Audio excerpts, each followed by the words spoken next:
everyone. So this coffee talk I'm going to talk about is families. I got tons of comments asking how I deal with siblings and families intruding on people's personal business, how to deal with it, and just stuff like that. So I'm just going to kind of go over my family and how I had dealt with things over the years, especially being in high school. So in my family, I am the baby of the family. I have 3 older brothers and 1 sister, and we are all really close to an extent. My oldest brother is 10 years older than me, so he's 35. I have a 33-year-old brother, a 31-year-old brother, and a 29-year-old sister. And I came 4 years later. Yeah, it was probably a mistake.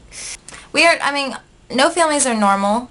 I think when people say, oh, a normal average American family, I don't think there is one, because right now there's a lot of things that go into that. Like, there's a lot of divorce in America. There's a lot of half-brothers, step-brothers, step-sisters, half-sisters, aunts and uncles that are the same ages as their nieces and nephews.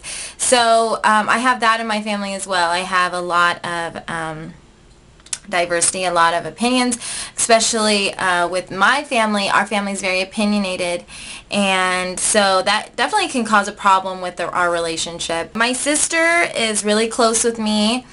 She's like a mom to me, just because when we were younger my parents both worked, so pretty much I stayed home with her, and she showed me a lot. She did a lot with me. So my sister, we don't really have that sister relationship. We have like a mother-daughter relationship. As of right now, we're kind of working on that, being more sisters, but it's tough because my sister is a very motherly person, so of course she's always going to be looking out for me. She has never been the sister that's jealous or anything like that. I've never ever experienced anything where she's tried to put me down. She's always been super supportive, and I'm thankful to have a sister like that, because I know I have a lot of friends that have sisters that are kind of like they're battling for attention. They're like have this weird sibling rivalry going, and I'm really lucky that with my sister I don't have that. But I know it is out there, and I think a way to deal with it is just to be more open with each other. My sister and I talk a lot, and that's really important, because there should be no walls up with sisters. If you want a positive relationship with your sister,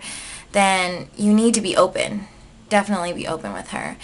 It's hard to say how you feel, especially if you're not that kind of person, but with your family you should be able to do that. Do it for them. I have 3 older brothers.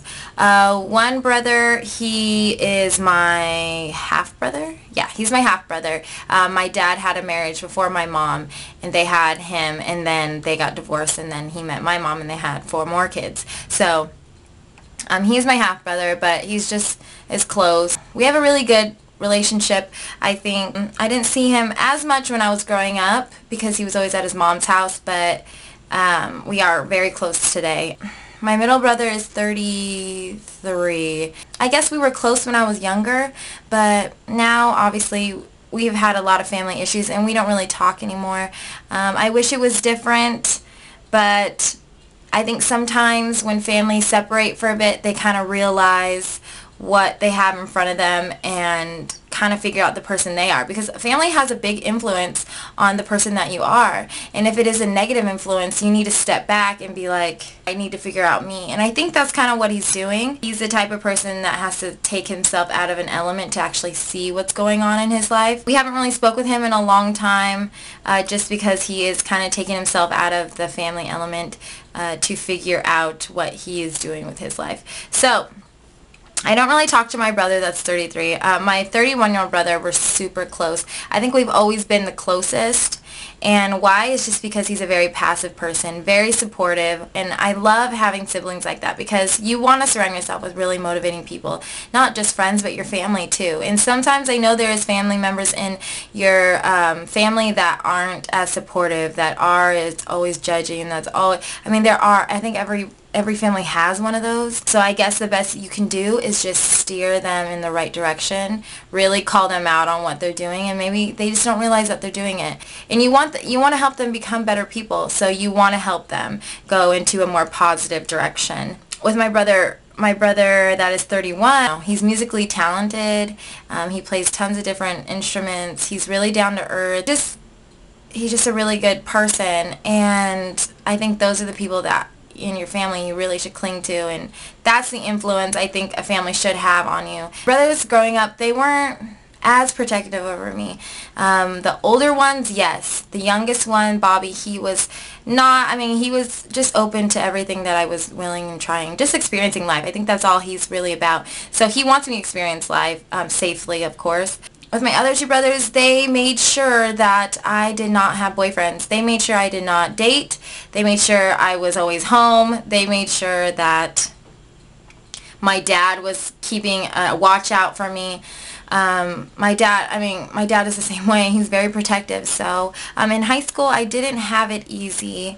I didn't get to date, and I'm kind of glad that they were like that with me, because I know there's a lot of people out there that are very experimental. I'm glad I didn't experience all that stuff in high school. I mean, I never drank, I never did drugs, I never did any of that stuff. So I'm glad that I was more on that path of just not being an influential person. My parents are still together. They always help me in everything that I do, or any idea that I have. Yeah, so that's just a little thing just about my family. There is a lot of jealousy in families, a lot of fights, criticism. I know a lot of families have that stuff, and I think how you can deal with that is talk to each other, because your family is your family. You only get one. You don't benefit from keeping all of that in. You really need to tell somebody how you feel, especially in a family environment where it's safe, and you should feel comfortable with saying how you feel. I've always been best friends with my parents since when I was younger to like 8th grade, and then when I got into high school, when I actually started wanting to do stuff and like I liked boys and whatever, me and my dad became enemies almost like overnight. So me and my dad had a rough time during my high school years.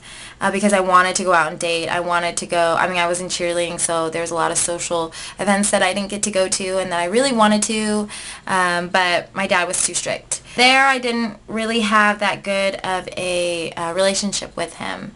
My mom probably more, because she was more passive, so she wanted me to go and have fun, but my dad, like, was just too worried and too scared. He probably would have had a heart attack.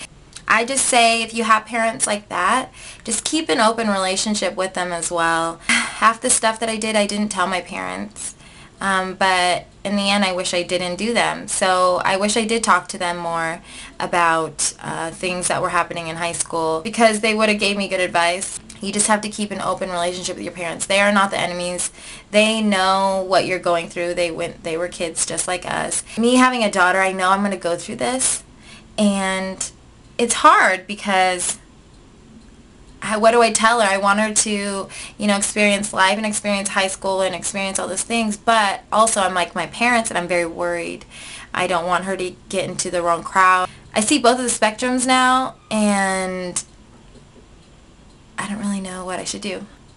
The one thing that I think that I would change in high school, and I got this question on my FormSpring. If you don't know what FormSpring is, you just ask a question and I answer it. It's formspring.com/Bellamishella. Anyway, you can go there and ask me questions, and I'll answer most of them. I answered probably about 95% of them. Somebody had asked if you could change something when you were 16, or I think in high school, what would you change? I would change my money situation. When I was younger, my dad said, I'll buy you a car if you get good grades. So I got all A's. He got me a car, and he also got an account in my number, like a little credit card in my name. So if I needed gas, it was only for emergencies, but emergency sales at Macy's. Yeah, I bought stuff there, but it started to get to a point where I was maxing it out. My dad would get really mad at me. He wouldn't pay it, and then I had built my credit up, and I got a credit card, and I just spent, and I was being very irresponsible with it until I ended up maxing out mine, and then I had to end up paying it back. When I've had to gone through all this stuff, if I just listened to my dad. So now, as an adult, as a young adult, 25, I'm still paying for what I had done when I was in high school until I was like 20. it does, I mean, it does come back at you. It does bite you in the ass, literally. So all I could really say is that if you are going to, you know, get credit cards and stuff, just be careful. Be careful with them. Pay them off. Build your credit, of course, and that's important. So you should get cards to build your credit and get things in your name, like buy things in your name, but make sure you stay within your means, and that is the most important advice that I really can give you for that age. It will affect you when you're older, I promise. That's why I say this to you now. I think with families, it's really important to create really good memories, positive memories that you can carry on with your children, and their children can carry on with their children. One thing that I wish that my mom had did was I wish that she had kept her clothes from when she was younger. We were the same size. She was just 5'9" and I'm 5'5", so she was just 4 inches taller than me.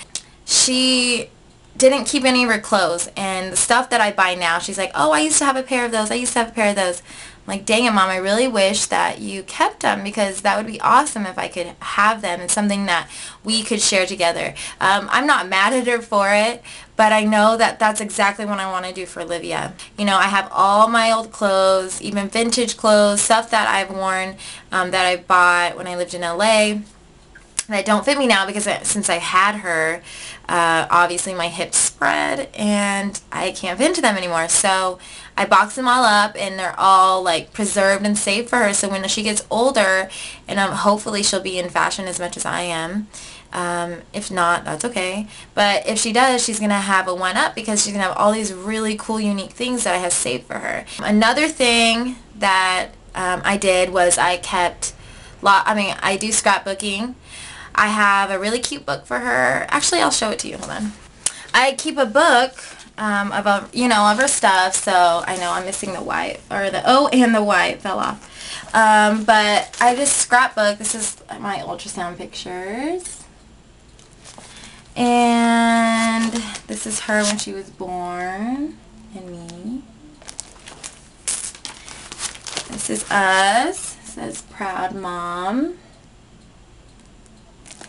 So these are the things that I like to do on my spare time. Oh, this is Christmas 2010.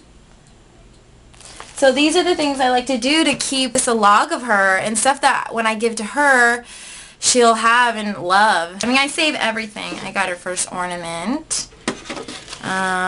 Cards, just things that people made her. Her first stocking. Just stuff like that. Those are the kinds of things that make family so special, is that you get to have these lifelong memories that you have with these people. And with Livia, I'm creating that for her. And I think a lot of families lack that, because their families are so busy. Their mom and their dad have a full-time job. The kids are doing soccer and this and this and this. Like, you don't really get to sit down and actually have a conversation with your family, and I think that's so important. I think everybody should at least get together once a week, get with your family, talk, just have really good discussions, be open-minded. We're all here really to help. Everybody has a family, I think, because it's something where you can call home. Like, you know, you go to school and do all that stuff, but there's always somewhere you can come home to. And it doesn't matter if it's the same home you grew up in, or you're renting, or whatever. As long home is where your family is, home is where your heart is. It's really sad to see people take their family for granted, because a lot of people out there really don't have any family, and you really need to be thankful for what you have, even if it is a very small family. Mine is very big. I'm very grateful for my family. Everybody is so close. We all love hanging out. Positive influence. I love my family to death. Welcome new family members. I have a brother-in-law and 3 sister-in-laws, and I think it's very important to be open to who your brothers and sisters care about and love, and want to be a part of their family and create a family with them. So it is important to get along with them. It is important to include them. It is important to make them feel welcome. Why that is because I've seen a lot of bad things happen when you start fights with your sister-in-laws or brother-in-laws. Your brother or your sister, they might feel like they're stuck in the middle and they don't know who to choose because they think they found their life partner, and then this is their family. It's really hard to choose. And so I think you should never put your family in that position to have to choose. I mean, every circumstance is different. So all I can really say is that be courteous, be nice, be welcoming. Give them the benefit of the doubt, obviously. Give them that opportunity to be close with you guys. Be open to them. That's all I can say. Just be open to whoever your brothers and sisters love, because you should love them too. Be supportive. Be supportive in your family, I think, is really important. All my family was really supportive of every decision that I made, and vice versa. I think how to sum everything up is that nobody's normal. Nobody has a normal family. Everybody's different. So be really grateful and appreciative that you have people there around you to help you. Be open-minded when you have a family. Keep lines of communication open with them, because they are the people that are going to be around forever for you. They were there in the beginning and they'll be there in the end. So you want to be able to have a positive relationship with them. Also, create memories and start traditions. I'm all about traditions, and that's all I have lined up for Olivia is tons of traditions to follow and that are really cool and neat and creative. I have tons of things that I want to pass down to her that are just awesome, unique items, such as furniture, or just really cool things that I have in my life that I want her to really appreciate. The most important thing is make time for your family, because they are the people that you share the most with, that have known you from the beginning and probably to the end. Anyway, I hope you guys have a great day and that you enjoyed this talk. Comment below and suggest another one for Coffee Talk. I don't know if I can get one in for next week, but possibly. It's just when I'm really inspired, I really want to do one. And lately I've been really inspired with family, just because my family is just so awesome and I love being around them. Anyway, take care, and I will see you guys next time. Okay, bye.